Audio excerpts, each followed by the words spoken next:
Hello everyone, welcome to the channel Stenography with Ease, where we learn stenography in easy way. So in today's class, we are going to start our new chapter, that is circle for S and Z. S and Z. In our starting classes, we have learned that we create a light stroke for S and a darker stroke for Z. In today's class, we will learn that we create a small circle for both of them. So, before moving toward our class, let's do some previous class questions. So, हमारा first phrase था what can be. what एक ग्राम log है जो हमने W के लिए एक semi circle use किया था राइट हैंड साइड का, वही सेम हम वॉट के लिए यूज़ करते हैं अप साइड में, तो वो होता है ग्राम लॉग वॉट का. कैन के लिए एक स्ट्रेट लाइन कैन और बी के लिए एक डार्क स्ट्रोक, तो what can be. Next phrase था यू शुड बी. यू का grammalogue on the line, should upward और be dark stroke. If you were, if को हम क्रिएट करते हैं थ्रू द लाइन, तो इफ़ यू का ग्राम लॉग और वर्क के लिए ये ग्राम लॉग सुटेबल है, इसलिए हमने ये वाला क्रिएट किया. हम अगर अपर वाला क्रिएट करते हैं तो जब हम वर्ड को फास्ट से लिखेंगे तो उस केस में स्ट्रोक की जो आउटलाइन है वो गलत की वजह से हम उस वर्ड को रीड नहीं कर पाएंगे, इसलिए ये सिंपल है, इसलिए हमने ये वाला आउटलाइन क्रिएट किया. वॉट वॉज, वॉट का ग्राम लॉग और वॉज भी एक ग्राम लॉग में आता है, इसके लिए हम एक डार्क एस का यूज़ करते हैं वॉज, तो what was. You may be, you on the line may और बी डार्क स्ट्रोक, तो यू मे बी. अगर स्टार्टिंग में वॉट है तो के लिए हम एक ग्राम लॉग यूज़ करते हैं सेमी सर्कल का राइट हैंड साइड, तो वॉट कैन को से अटैच किया और बी के लिए एक dark stroke. You should be, you का grammalogue on the line, should को हम लोग क्रिएट करते हैं अपवर्ड और बी का एक डार्क स्ट्रोक, तो you should B. If you were, if हम लोग थ्रू द लाइन क्रिएट करते हैं यू के लिए जो हमने साइन यूज़ किया था डिप्थोंग वाला यू का, और वर के लिए हमने ये वाला साइन यूज़ किया, तो if you were. What was के लिए वॉट का ग्राम लॉग, वॉज के लिए भी हम ग्राम लॉग का यूज़ करते हैं और डार्कर एस का, तो वो होता है वॉट वॉज. और यू मे बी, इसका होता है यू के लिए ऑन द लाइन मे का और बी को, तो हमने डार्क स्ट्रोक क्रिएट किया तो यू मे बी. और एक लास्ट हमारा फ्रेज था आई सॉ द, तो आई को हम लोग क्रिएट करते हैं अबव द लाइन, तो आई सॉ के लिए एस और द का हमने पढ़ा था कि द को जब हम किसी से अटैच करते हैं तो एक वो ट्रायंगल का साइन बनाता है, तो ट्रायंगल द, तो आई सॉ द, ये हो गया इसका फ्रेज. अब कुछ सेंटेंस थे.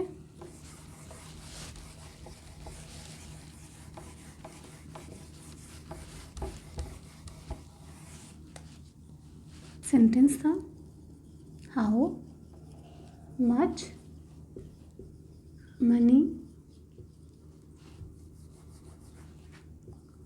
Do you gate. How much money do you gate. How का हमने ग्राम लॉग पढ़ा था आओ का साइन, तो हाउ इसमें ये फ्रेज में है. मच के लिए हमने पढ़ा था कि कहीं कहीं पे मच का फुल स्ट्रोक क्रिएट करते हैं, तो एम और सी एच. मनी एम और एन, टू का grammalogue on the line, you का ऑन द लाइन और गेट का जी और टी गेट. क्वेश्चन मार्क था तो क्वेश्चन मार्क और cross. How much money do you get, और ये क्वेश्चन मार्क था इसलिए क्वेश्चन मार्क गया, तो ये हो गया हमारा फर्स्ट सेंटेंस. नेक्स्ट था the boy is too much arguing, तो द था एक single dot on the line, boy का बी और ऑय, इसका भी एक ग्राम लॉग होता है small circle on the line, तो is too dark stroke, much का एम और C H, arguing arguing, you का साउंड आ रहा है तो यू का डिप्थोंग और यू के जस्ट बाद आई है तो आई का एक ट्राइफोन, तो आर ए से वर्ड स्टार्टिंग ए के लिए एक डॉट, तो आर्ग्यूइंग लास्ट में फुल स्टॉप था तो क्रॉस. तो इस वे से हम सेंटेंस को क्रिएट करेंगे. Now let's start our chapter.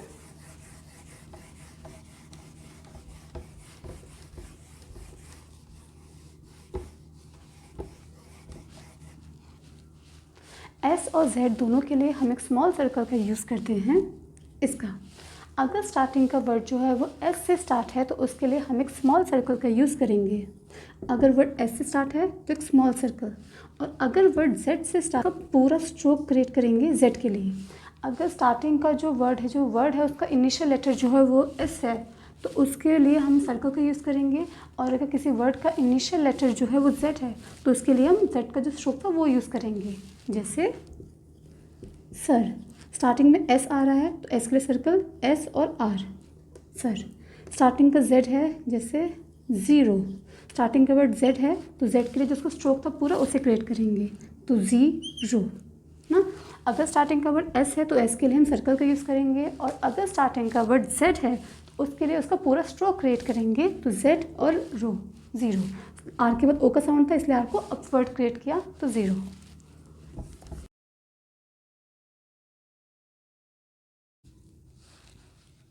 अगर वर्ड एस से स्टार्ट हो रहा है तो उसके लिए स्टार्टिंग में एक सर्कल बनेगा स्मॉल।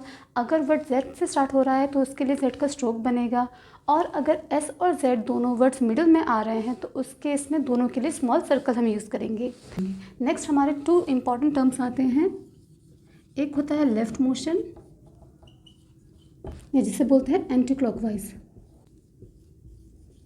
जिसे हम लोग लेफ़्ट से राइट में क्रिएट करते हैं। इसमें जो कर्व बनेगा वो लेफ़्ट से राइट में हम क्रिएट करेंगे। जैसे सिंग्स, तो वर्ड की स्टार्टिंग एस से है तो लेफ़्ट से राइट, देन एन, और लेफ़्ट से अगेन राइट, तो ये वर्ड हो गया सिंग्स। नेक्स्ट साइट, तो एस और T, site, left motion create किया लेफ़्ट से, और आई के लिए आई का ये डिप था। नेक्स्ट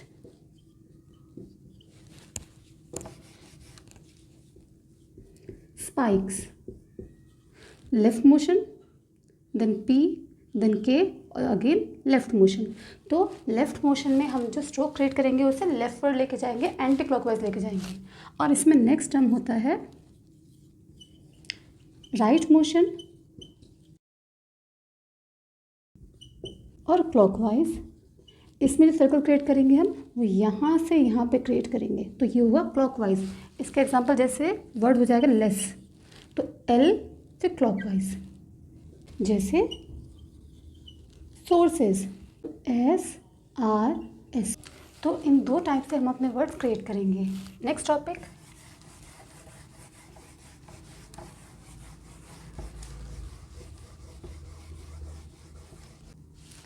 तो सर्कल एस को हम थ्री टाइप से फॉर्म करते हैं। फर्स्ट टाइप आता है जो भी कर्व वाले कैरेक्टर्स थे जो हमने पढ़े थे, एफ हो गया, वी हो गया, टी एच हो गया, एस हो गया, जेड हो गया, शी हो गया, जी हो गया, एम हो गया, एन हो गया, इंग हो गया, और जैसे हमारा रिमेनिंग एल हो गया, आर हो गया।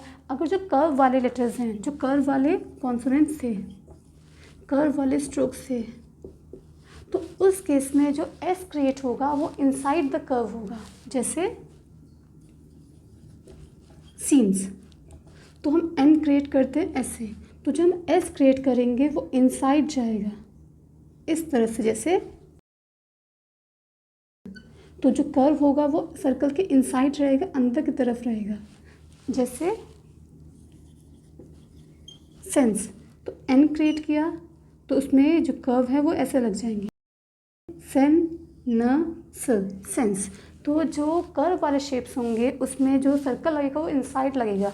जैसे जो हमने सर वर्ड क्रिएट किया था अभी, तो इनसाइड और आर, तो सर्कल जो था उसे इनसाइड क्रिएट किया फिर आर क्रिएट किया। तो जो कर्व वाले थे उसमें हम लोग सर्कल जो है वो कर्व के इनसाइड क्रिएट करेंगे। और जैसे एग्जांपल्स वॉइस, तो वी और एस इनसाइड कर्व हुआ, और वॉइस। जैसे न्यूज़, तो एन और एस, यू का साउंड था तो यू। जैसे अफेयर्स, तो एफ और आर और एस लग गया, ए से स्टार्टिंग से ए के लिए डॉट लग गया। तो अगर जो वर्ड है कर्व वाला है तो उसमें जो एस होगा उसे इनसाइड कर्व कर देंगे। नेक्स्ट वे है कि अगर वर्ड में दो स्ट्रेट स्ट्रोक्स आ रहे हैं, अगर वर्ड्स में दो स्ट्रेट स्ट्रोक आ रहे हैं तो उस केस में जो सर्कल बनेगा वो आउटसाइड बनेगा।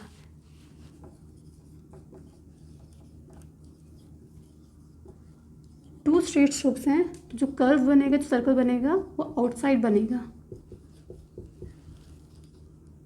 जैसे गैस्प, ए का साउंड है अबव द लाइन, पहले जी का स्ट्रोक डार्क, फिर एस आ रहा है, फिर पी।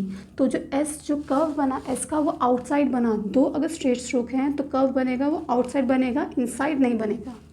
अगर कर्व वाला शेप है तो उसमें जो स्ट्रोक बनेगा वो इनसाइड बनेगा सर्कल का जो होगा, और जो अगर दो स्ट्रेट स्ट्रोक हैं तो उस टाइम पे जो कर्व बनेगा वो आउटसाइड बनेगा।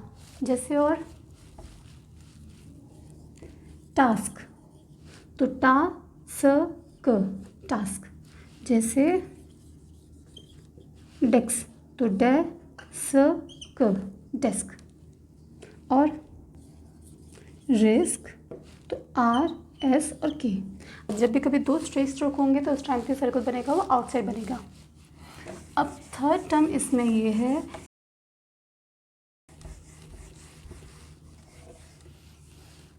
नेक्स्ट पॉइंट था कि जब भी कोई स्ट्रेट स्ट्रोक होगा और वो कोई एंगल क्रिएट नहीं कर रहा होगा, कोई एंगल क्रिएट नहीं कर रहा होगा, तो उस टाइम पे जो सर्कल बनेगा वो लेफ़्ट मोशन में बनेगा। तो हमारा थर्ड पॉइंट है कि जब भी कोई स्ट्रोक जो है वो स्ट्रेट होगा और कोई एंगल क्रिएट नहीं कर रहा होगा, उस टाइम पे जो सर्कल बनेगा वो एंटी क्लॉकवाइज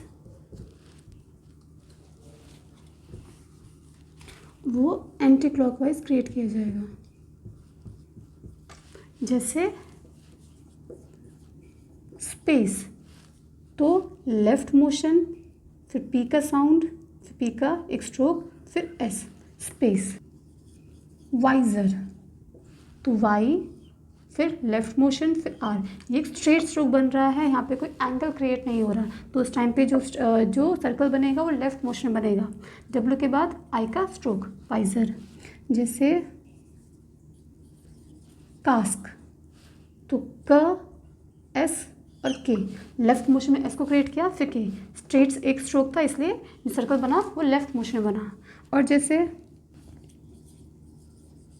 सोक्स, तो लेफ्ट मोशन, फिर के, फिर लेफ्ट मोशन। जैसे टेस्टी, तो टी, लेफ्ट मोशन, फिर टी। तो जब भी कभी एक स्ट्रेट स्ट्रोक होगा तो उस टाइम पे जो सर्कल क्रिएट करेंगे वो लेफ्ट मोशन में करेंगे। देन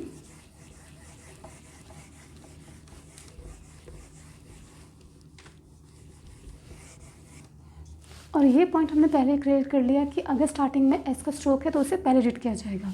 अब अगर कुछ ग्रामलॉग्स में अगर हमने एस लिख दिया, जैसे कम है, कम में ग्रामलॉग है तो ऑन द लाइन, अगर वर्ड कम्स है तो कम में ही एस को ऐड कर लेंगे तो हो गए कम्स।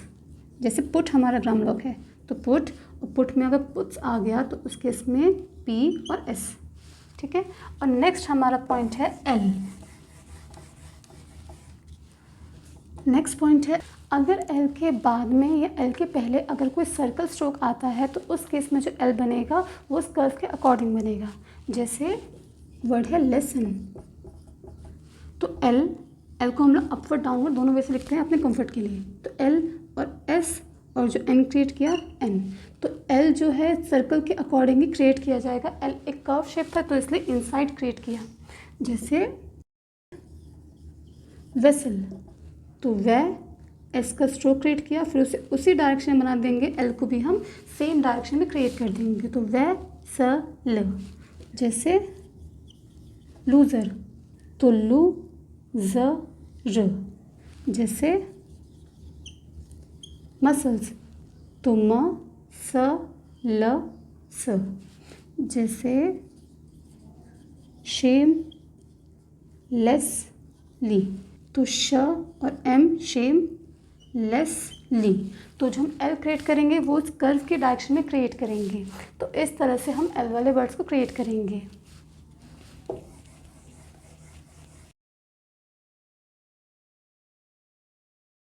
अगर हमने सर्कल को रूल के अकॉर्डिंग क्रिएट नहीं किया तो हमारा पूरा वर्ड गलत हो जाएगा।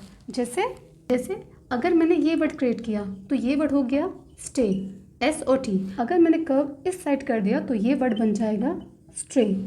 इसलिए हम सर्कल्स की पोजीशन अपने अकॉर्डिंग चेंज नहीं कर सकते, जो रूल में बताया है उसके अकॉर्डिंग हम सर्कल्स क्रिएट करेंगे। एक और एग्जांपल, स्ट्रोक क्रिएट किया डी और एस, तो ये वर्ड बन जाएगा डेज। और अगर मैंने सर्कल को चेंज कर दिया, मैंने सर्कल को इस टाइप पे कर्व कर दिया, तो ये वर्ड बन जाएगा डेज। तो हम सर्कल को अपने अकॉर्डिंग चेंज नहीं कर सकते, हम सर्कल्स को रूल के अकॉर्डिंग ही क्रिएट करेंगे। जो पॉइंट्स हमने पढ़े हैं उसे एक बार समराइज कर लेते हैं। फर्स्ट पॉइंट हमने पढ़ा कि अगर स्टार्टिंग में सर्कल है तो उस सर्कल को एस के लिए पढ़ा जाएगा। अगर सर्कल है स्टार्टिंग में तो उसे एस के लिए रीड किया जाएगा, और जेड के लिए हम फुल स्ट्रोक वो क्रिएट करते हैं, उसका क्रिएट करते हैं। नेक्स्ट हमने पढ़ा कि इसमें दो टाइप के मोशन होते हैं, लेफ़्ट मोशन और राइट मोशन। फिर हमने पढ़ा अगर कर्व शेप्स हैं तो उस साइड में जो हमारा कर्व बनेगा वो इनसाइड बनेगा, जो कर्व है वो इनसाइड बनेगा। नेक्स्ट हमने पढ़ा था सेकेंड थर्ड कि अगर दो स्ट्रेट स्ट्रोक है उस टाइम पे जो कर्व बनेगा वो आउटसाइड बनेगा, और टू स्ट्रेट स्ट्रोक हैं और वो एंगल क्रिएट कर रहे हैं, जो सर्कल बनेगा उसे हम आउटसाइड क्रिएट करेंगे। फिर नेक्स्ट हमने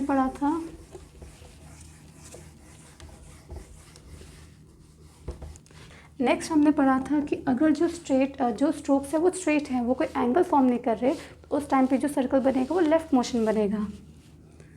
स्ट्रोक जो है वो स्ट्रेट है,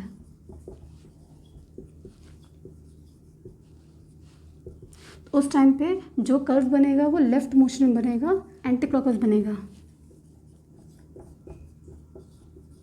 और नेक्स्ट हमने पढ़ा था कि एल के केस में अगर वहाँ पे एल लिखा हुआ है तो जो सर्कल बनेगा तो एल भी उसी सर्कल के डायरेक्शन में क्रिएट किया जाएगा। तो एल जो है सेम डायरेक्शन में क्रिएट किया जाएगा सर्कल की। ये पॉइंट्स थे जो हमने आज की क्लास में पढ़े। अब कुछ क्वेश्चन आपके होमवर्क के लिए।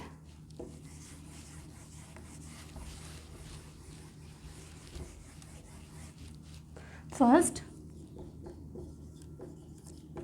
sightless, absorb, face, save,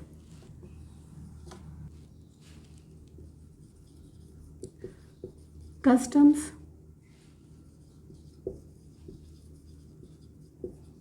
hopelessly, fossils, refusing और poison। तो ये आपके कुछ क्वेश्चंस हैं जो कि आज के क्लास के बेसिस पे करवाए गए हैं। अब आपको वर्ड्स को प्रैक्टिस कैसे करना है, पहले तो आपको जो रूल्स जो करवाए गए हैं वो रूल्स आपको पूरे रटे होने चाहिए, क्योंकि उस रूल के बेसिस पे ही आप वर्ड्स को अच्छे से क्रिएट कर पाएंगे। अगर आपको रूल्स अच्छे से लर्न नहीं है तो आप वर्ड सही से क्रिएट नहीं कर पाएंगे। तो पहले आपके माइंड में जो रूल्स है वो पूरी तरह से भर जाने चाहिए, पूरी तरह से रटे होने चाहिए। फिर नेक्स्ट होता है कि जो वर्ड है उसे उस रूल के अकॉर्डिंग क्रिएट कीजिए। अगर वर्ड गलत जाता है तो उसे 2, 3, 4 बार लिखने का ट्राई कीजिए, उस वर्ड को लिख के देखिए, ताकि नेक्स्ट टाइम अगर वो वर्ड आपके सामने आए तो आप उस वर्ड में गलती ना करें, उस वर्ड को उसी वे के अकॉर्डिंग जल्दी से क्रिएट कर दें। तो इस वे से बार बार प्रैक्टिस करके आपको वर्ड्स को लिखने का ट्राई करना है। अगर वर्ड गलत जा रहा है तो उस वर्ड को देखकर उसका रूल समझ के फिर उस वर्ड को ट्राई करना है, ताकि मिस्टेक नहीं हो। So that's all for today's class. I hope you like the session, and if you like the session, like, share and subscribe. Thank you.